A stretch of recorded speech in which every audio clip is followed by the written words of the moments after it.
Hi, everybody. Welcome to another edition of Why Eagles Why. Dave Bontempo, Pete Amato, and Bill Gelman with you. Glad that you're with us. You know how we do our show, 4 quarters plus an overtime. Please hit like and subscribe to be notified about future videos.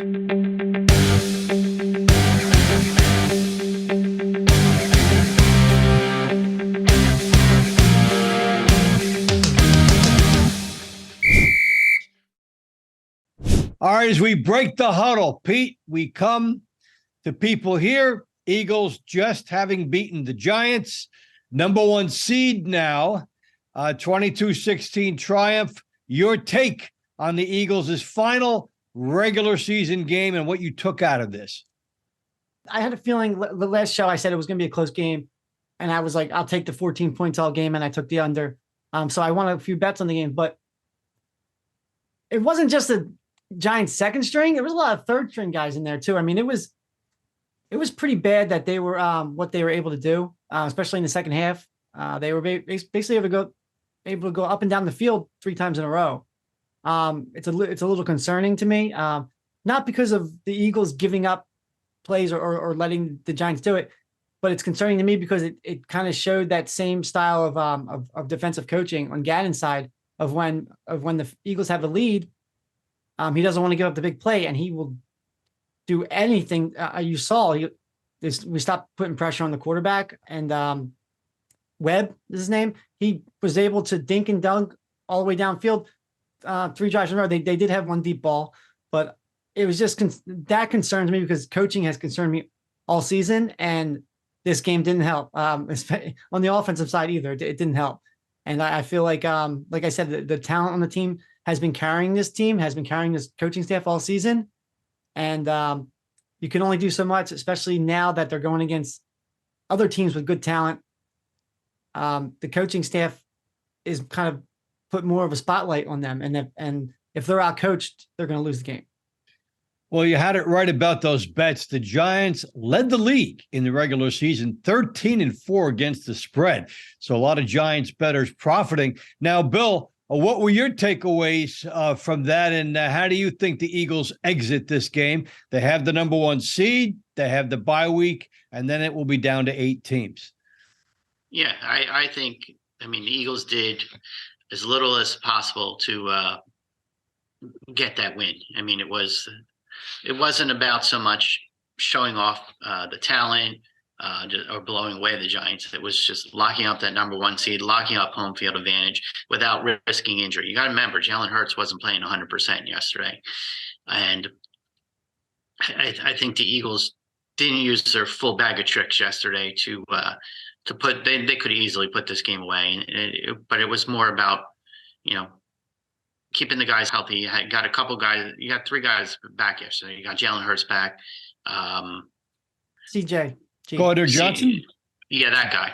And Quinn on the defensive line. So you got 3 guys back in the mix. You don't want to go into the playoffs risking further injury, especially with a guy like Jalen Hurts. So it was all about the win. And I was out to dinner and I had the game on at the table. Very rude to me, but there was playoff implications, so you have to have the game running. But I was more excited that the Cowboys lost to the Commanders. So that's always a happy time in Philadelphia when the Cowboys lose, and they looked pretty pedestrian in doing that. They could have. Yeah, Jalen Hurts could have taken the day off. Well, to Bill, well, no, 49ers won, but to Bill's point, I can see where you're coming from when you're saying I think they did the least as possible. But if that was the case, I feel like they wouldn't have started Jalen Hurts. They wouldn't have started a couple guys. You barely saw Quez Watkins on the field. I know because I had an anytime touchdown with him. So I was paying attention. And also the run game was working for him in that first quarter and into the second quarter, and they stopped. So I feel like it wasn't that they were purposely holding back. I feel like they just don't have a bag of tricks they can go to, and hopefully that changes next week because they could have let Boston Scott run wild on that team, and they pulled him back for some reason. I can see take Miles Sanders out, take Jalen Hurts out. Minshew could have done what Jalen Hurts did yesterday because of the way the game was called. And I feel like if they knew that going into it, I mean, he played all 4 quarters. That like argument just doesn't make sense to me. I wish I could believe that argument, but as an Eagles fan, but I don't know. I just feel like they weren't holding back. I think it's just them.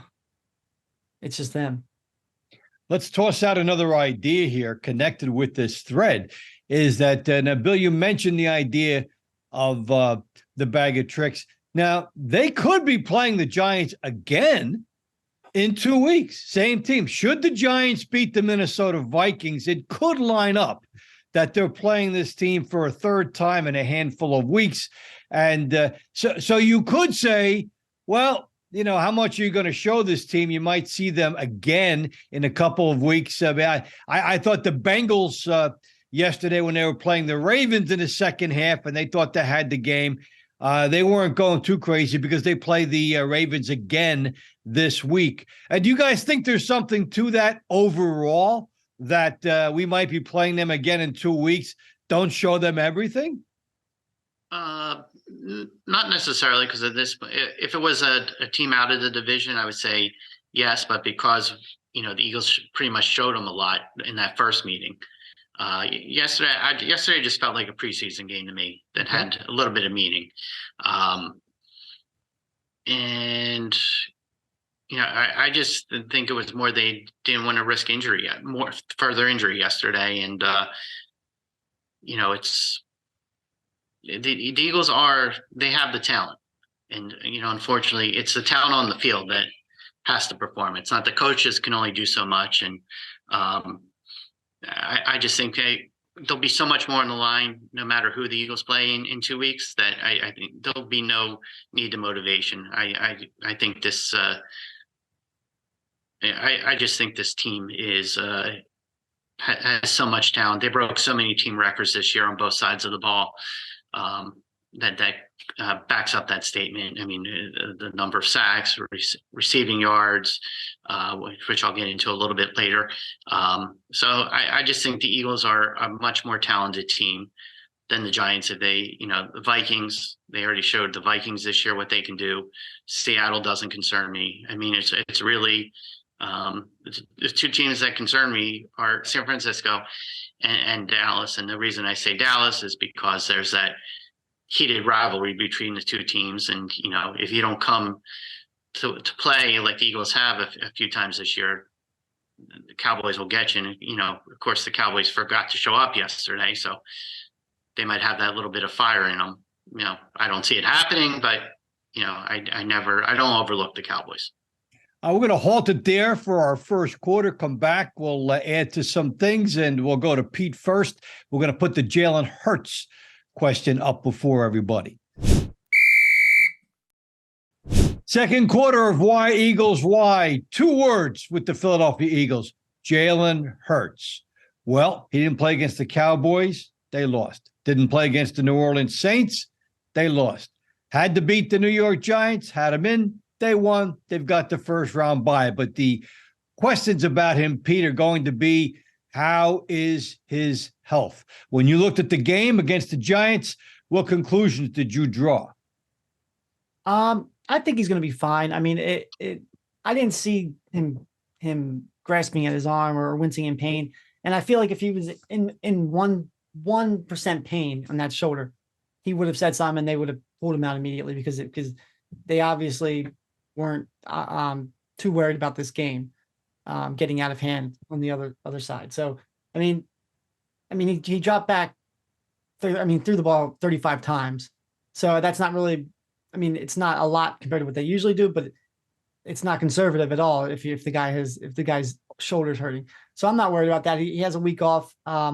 He had a little bit of rust, which is going to happen. I was more concerned with the red zone play calling and the ability to get the ball in the end zone. If we do that, what we did, I mean, if we go in the playoffs and we have to 5-6 field goals instead of 1 or 2 touchdowns, we're going to lose these games because we're going against a better team. We're not going against second, third string. And if we can't get the ball in the end zone against a second or third string team, Why? What's the problem there? I don't think it was Jalen Hurts. I don't think it was anybody on the field. The offensive line looked good. The Boston Scott looked good. Miles Sanders looked good. I just think it was the game plan again. Because I feel like when Bill was saying they didn't want to show their bag of tricks.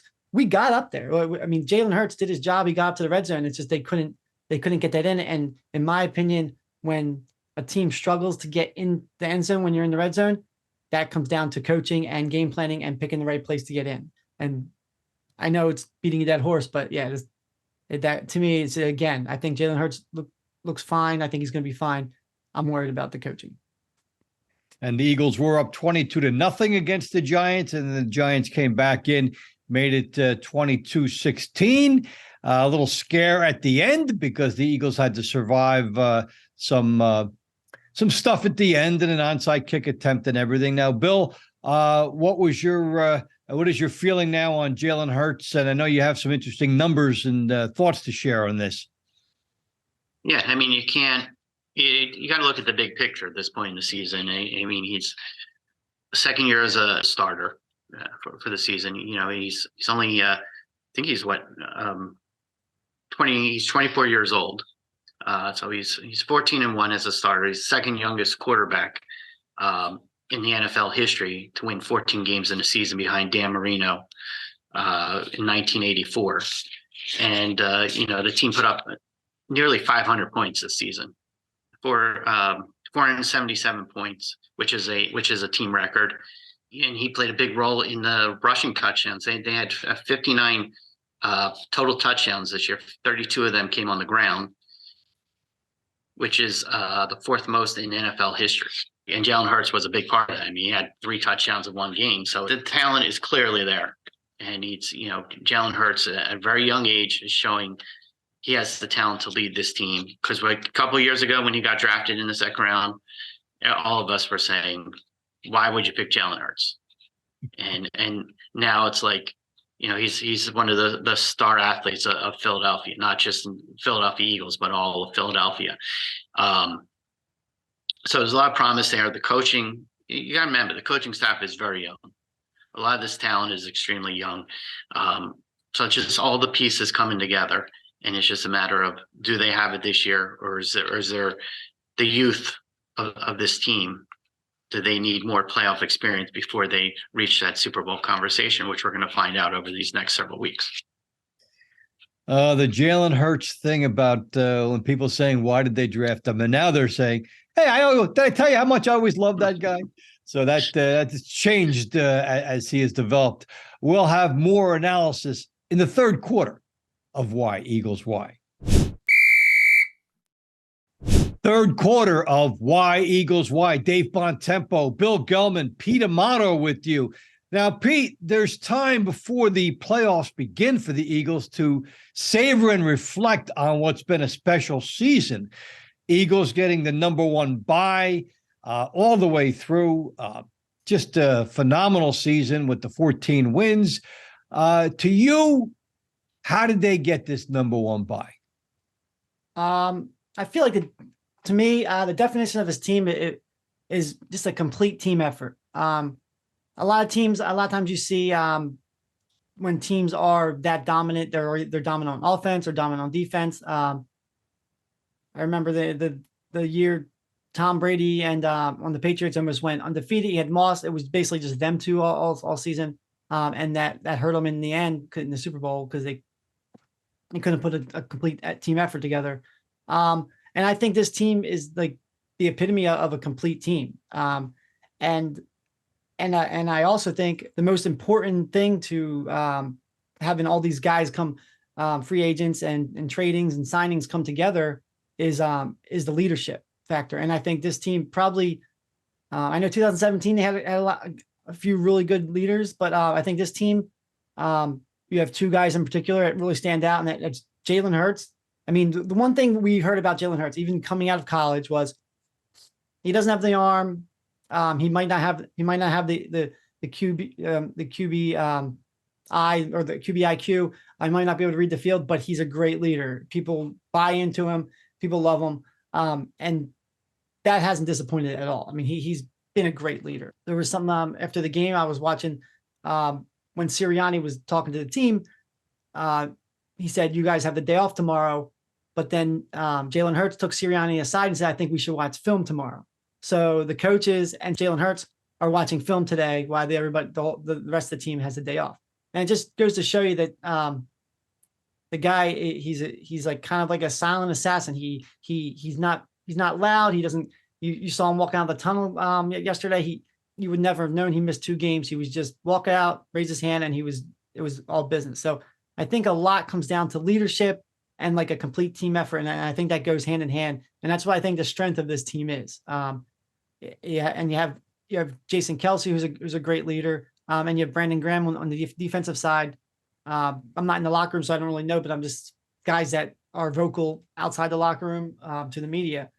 But I think without the leadership, without the leadership of those 3 guys, I don't think it would be a complete team effort. I think you would have flashes here, flashes there, but I think those 3 guys kind of hold this whole thing together, and that's what I think the strength they have over all any other team in the league. I think it's a complete team effort. Everybody buys in, and they have really, really good kind of a leadership above them. Jalen Hurts says you're going to watch film. You're going to watch film. Mm-hmm. Hey, Bill, how does this whole historical perspective line up with you and what's been terrific Eagles season for the regular season? Yeah, I mean, I have several records I want to highlight, but I just want to put an asterisk next to it before I break all this stuff down. These records I'm about to reel off, it's all well and good. It tells about a story of how great the season is and how all different sides of the ball contributed to this. But in reality, it's now about forget about the records. Let's win the Super Bowl. With that being said, I want to first touch on the 32 rushing touchdowns. Believe it or not, we have to go all the way back to the 1970s. There's actually only 3 teams all time in NFL history that have more than 32 rushing touchdowns in a season. All-time record belongs to the 1962 Green Bay Packers with 36. 1948 49ers are second with 35, and the 1976 Steelers are third with 33. On the defensive side of the ball, the Eagles did set a franchise record with 70 sacks, but it didn't. The Chicago Bears are still number 1 all time, 1984 with 72. I think that team was something special, if I remember correctly. It was fitting, and Mike Quick was in the booth yesterday calling the game because that first reception by A.J. Brown set a new Eagles franchise record with just under 1,500 yards in a season. Mike Quick's record was 1409, set in 1983. And to prove, to back my point that I was making last week, I believe, about how talented this Eagles wide receiver core is, Devontae Smith also had 95 receptions this season. That's second in Eagles history behind some guy you guys might remember. I believe we played tribute to him last year, Zach Ertz, who had 116 receptions in the 2018 season. So and you wide receiver though, right? Devonta Smith broke single season record for catches by wide receivers, right? Yeah. So, but in terms of franchise record, yeah, it's number 2 all time. So it's it's just nice to see that I feel for so long we're talking about how the Eagles don't have a reliable wide receiver, and now last year they got Devontae Smith, and they went out and traded A.J. Brown. So the talent is definitely there on both sides of the ball. 2 draft night coups for Howie Roseman that got them their wide receivers. Devontae Smith with the draft move up, and then the trade with A.J. Brown. Hey, Bill, something you and I have talked about too, the sack record. The Eagles, first team in NFL history with 4 guys with 10 sacks in one season. That's something that, they may not have beaten the Bears on the total team sacks, but that's 4 individual guys with 10. Yeah, and it's sort of ironic that we're talking about this because we mentioned these numbers and we're like, well, what's wrong with the Eagles defense? But on the other side of the coin, every show we're talking about 2 different sides of the Eagles defense. Yes, they put pressure on the quarterback, but on the other side, the defense is playing soft. That's why I feel like that's talent. I feel like it's the talent kind of overshadows the coaching. And Yeah, I agree with you 100%. Yeah, I think Well, okay. Pete, and let's take that one step I think further Hassan now. Reddick is a big part of that. Yeah. But we never really had. It's been a while since we had like kind of that speed outside rusher, and everybody thought he was going to have a good season, but I don't think anybody saw this coming this season for him. No, at one point, he had 2 sacks in 3 straight weeks, and he was very close to leading the league in sacks coming from where he did. Hey, now, Pete, let's just take Bill's point about the sacks and extend it one step further into your commentary about Jonathan Gannon. Okay, you've got all these sack leaders, and yet you're talking about the lax coverage. So if you were going to take the best of both of those and put them together, what would that look like on the field as far as formations, or how would they do that? How would they correct the other half of that with the coverage to take advantage of what they're also doing with the sacks? I think Gannon just has to be confident in keeping the pedal to the metal. I mean, I think he some games they start out aggressive and then they get the lead and he kind of lets teams creep back in. I think that's his biggest thing. He just doesn't want to give up the big play, and the offensive coaches on the other team, they make adjustments. And I feel like it seems like in a lot of these like close games, he already has it set in his mind of what he's doing, no matter what adjustments the other team's making. And I think that's the big mistake that he's been doing. Because you see it every game. I think we have the personnel. I think a big reason that we're getting these sacks is the talent, obviously on the line, but also the secondary talent. We have the talent for our defensive backs to play man and run with these guys. You can't give. I mean, that's one of the biggest reasons for sacks is nobody open, and these guys can't run forever. So I think you see that they're able to run with these guys, and they're able to get pressure on the quarterback without blitzing. I'm not worried about the blitz game. I know a lot of fans blitz, but I don't care if they blitz or not. I mean, certain times they need to blitz, but I don't think it's that. I think it has to do with the secondary being aggressive, playing more of like a man, more of like a cover 2, instead of some kind of like full zone where you just have like 4 guys across and then like a safety in the back. I think that's what he goes to. He goes to that because they're up and he doesn't want to get the big play. But I think that hurts him because not only he doesn't get the big play, but they make their way downfield, they eat up clock, they keep Jalen Hurts off the field, and they keep the defense on the field. And I think our defense kind of burns out towards the end of the game. And I think you see that a lot of times with these teams, no matter who they play, they could come out. I mean, their second quarter rate, I mean, they do incredible in the second quarter. The second half comes in, the teams kind of creep up. So I think it's just him playing to his team's strengths more. If I have to sum it up on one thing, I think he needs to play to his players' strengths more, and that's a secondary. You've shut down corners. You have 2 of them, and that's rare, but you do. And he needs to, I guess, have more confidence in the talent that he has. Eliminate those chunk and dunks like we saw the Giants and other teams, get back into games with that. All right, we'll take a further look around the league with the Eagles, the fourth quarter of Why Eagles Why. Fourth quarter of Why Eagles Why.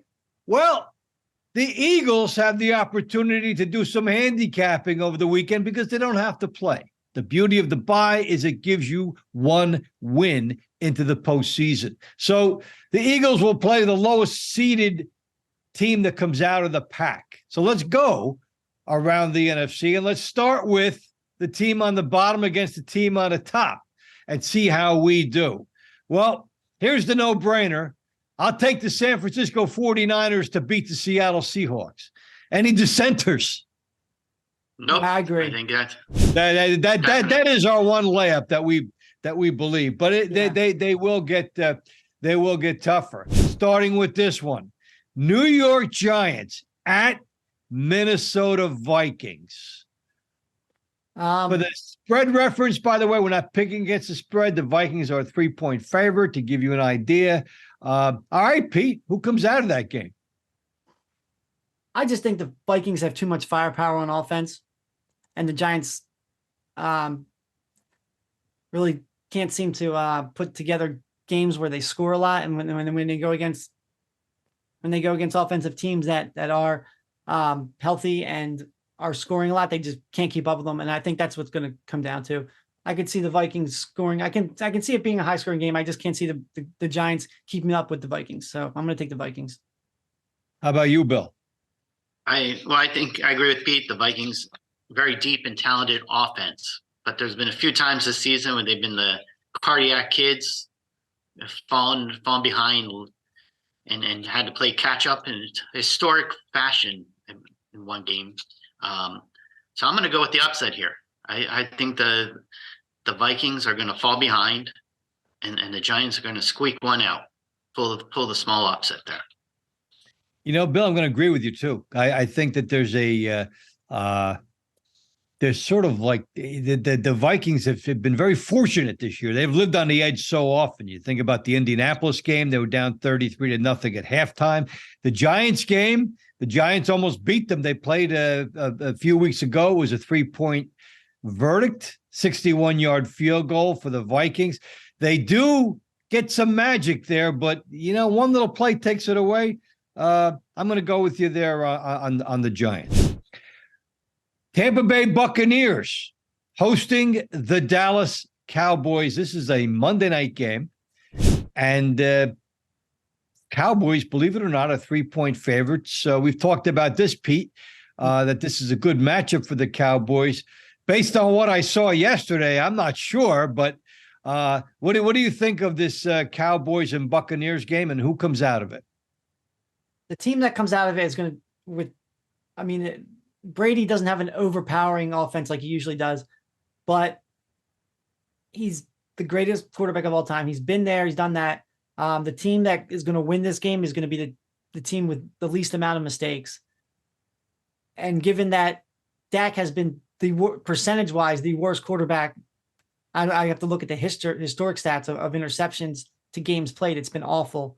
I think this is an upset game. I just think the Cowboys too many mistakes, and if you can't make mistakes against a guy like Tom Brady, no matter who he has with him, so I see a low-scoring game, and I see the Tampa Bay just playing a cleaner game and winning. And let it be said, having watched yesterday's game, there was thoughts, maybe the Cowboys wouldn't have to play the whole game because the Eagles were playing and they might be out of it. Dak Prescott was trying his hardest and getting beaten. Mm-hmm. He was getting beaten by a team that was not in the playoffs. They were outplayed in that game. Even when they were going full throttle, they were being outplayed by the Commanders. Bill, how do you see this game? Yeah, when was the last time the Dallas Cowboys won a playoff game? It's all this America's team. And I think everyone's living in the Troy Aikman, Michael Irvin, Emmitt Smith days and Roger Staubach days. This is a Cowboys team that is a franchise, I should say, not just the team, because that refers to this year. They're known for choking. And I think, known for choking with better talent, too. They don't have that much talent, especially on offense. Yeah, I think the Cowboys are definitely the better team. Yeah. But I can't go against Tom Brady when this is on the line, and it's the Cowboys just every time they have to step up, other than a few times this season, they seem to always find a way to lose, and I think they're going to find a way to lose. And Tom Brady, he's not going to go out with a loss to the Cowboys. He's got the home field advantage, and this is the time where Tom Brady shows his magic, and it's going to be I think it's going to be a high scoring game. But I think Tampa Bay definitely wins. I almost hope the Cowboys win because I would like to see the Eagles Cowboys in the playoff. I don't know when the last time that happened. That'd be fun to watch. And it would be here. So that would be there'd be a lot of fun with that. Bill, I'm going to go along with you and make that a sweep after seeing the Cowboys' effort yesterday. They can call them now America's regular season team, as they do not do it when the playoffs come. All right, that's our NFC look. Look around the AFC. You've got the Miami Dolphins and their banged-up quarterbacks going up against the Buffalo Bills. I see that as a comfortable Bills victory. How about you, Pete, and you, Bill? Yeah, I think it's just not Miami Dolphins year. I think their future is bright. Too many injuries at the quarterback position. And the Bills are just seem to really be putting it together. Great team, not many injuries. So yeah, the Bills, I know it's an 11-point spread. I don't know if I would go that far, but yeah, I think the Bills win it pretty comfortably. Yeah, I agree with you guys. I think this is definitely a Bills victory. I think that the Dolphins are an up and coming team. They definitely have talent, but because of the injuries, and you got to remember the Bills have that motivational factor going for them. I don't know if anything's going to stop them in the playoffs this year. They want to win it for their player who's unfortunately out right now, and I see this being a potential blowout. And Damar Hamlin was in the hospital when they had the opening kickoff, and the opening kickoff against New England was returned for a touchdown. To talk about your point, Bill, about destiny, opening kickoff, the first play since this man had been hurt, returned for a touchdown by the Bills. So that was quite a thing. And also just around the league, I was touched by that. They had the number 3 outlined on the hash marks, like the 30-yard line. And one of his high school teammates went and they had a ceremony at the number 3 after an interception. So the Bills are something to watch. And we've got the Cincinnati Bengals hosting the Baltimore Ravens. I say Cincinnati with that one. I don't know who's playing quarterback for the Ravens. What about you, Pete? Yeah, I think Cincinnati. I think Cincinnati might. That's my pick for the Super Bowl, to be honest. I think they're just putting everything together at the right time. Joe Burrow has played his way into the MVP conversation his second half of the season. They have a lot of talent on that team, and Bengals over the Ravens in this one. How about you, Bill? Yeah, I agree 100% with Keith. Baltimore is not on the same level as Cincinnati, and there are points in the season I didn't even think they belonged in the postseason. So I could see this being another lopsided game. All right, now it's been a chalk run for the AFC up to this point. Now we've got a tough one to pick. Los Angeles Chargers at the Jacksonville Jaguars. So that's very close by the spread. And it's really, it's a tough one to call. And that's why they have it the playoffs. Jacksonville winning the division. We don't know how they do in the playoffs. The Chargers, perennial underachievers. But here they are in the playoffs. But they just got beat by Denver yesterday when they were trying. How about you, Pete? How do you see that tight game? This is a tough one because you think that I feel like the Jags look like a different team every time they play. I mean, they've lost some bad games this year, and they've won some great games. I mean, like teams they've beaten teams they shouldn't have beaten, and they lost teams they should have beaten. But the Chargers really have been even more inconsistent than Jags this year. Yeah, they have a good quarterback, but I just don't think. I think it's going to come down to it's going to be a close game, and ultimately, close games come down to coaching. And of course, I cannot go against Dougie P. So I'm going to go with the Jags. How about you, Bill? I tell you, Saturday's game that was a thrilling finish. The way Jacksonville pulled that one off, because for a while there, it didn't look like they were going to win at home. I just think they're too young. I see this game coming down to a field goal late in the game to decide the victory. And I think I'm going to go with the LA Chargers here. I think they just have a little more experience. And, I feel like Jacksonville really had to play up on Saturday to win that clinch of the division. And, I think another year, Jacksonville's really in this playoff conversation. But I think for this year, I'm going to go with the Chargers. I'll lean to the Chargers as well. And if it's as you say, and it comes down to a late field goal, that's Dicker the kicker.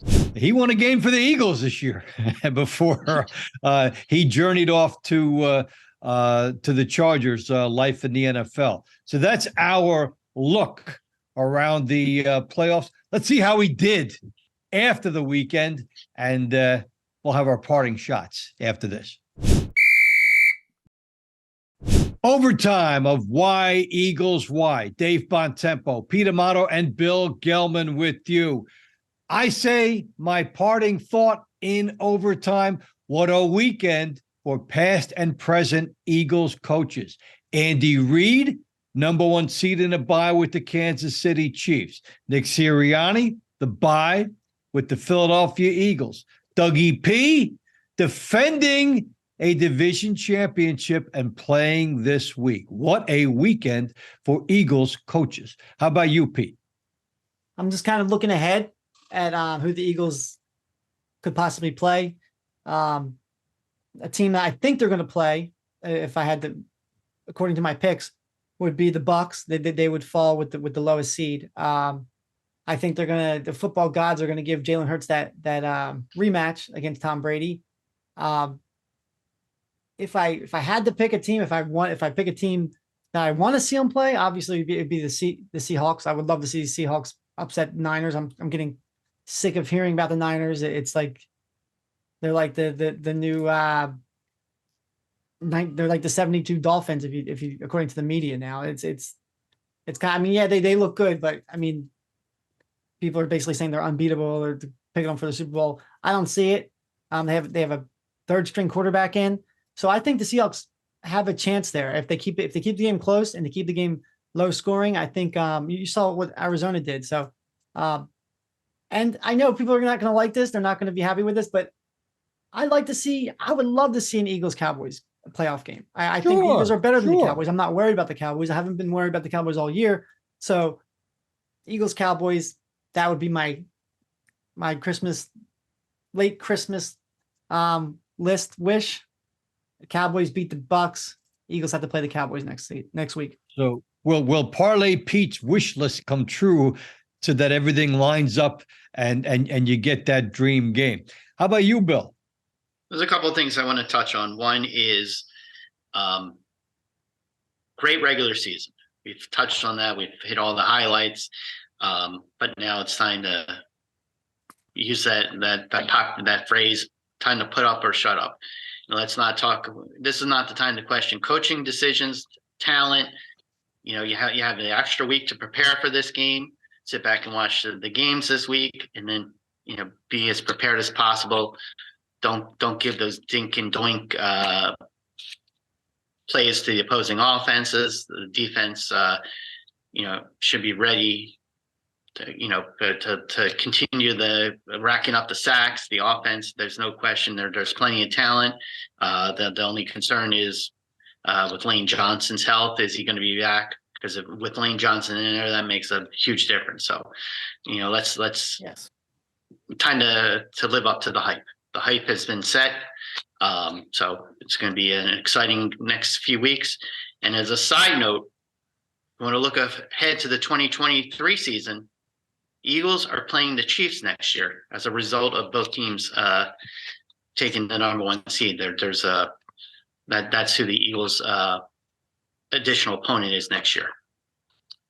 That's great. Well, when it's Andy Reid, it's always a party for the Eagles faithful. It's a great reunion, and that's a great note to know, Bill. That something else to look forward to as the season ends and the offseason starts. Well, that's our edition of Why Eagles Why this week. Please remember to hit like and subscribe to be notified about future videos. We appreciate your support all year.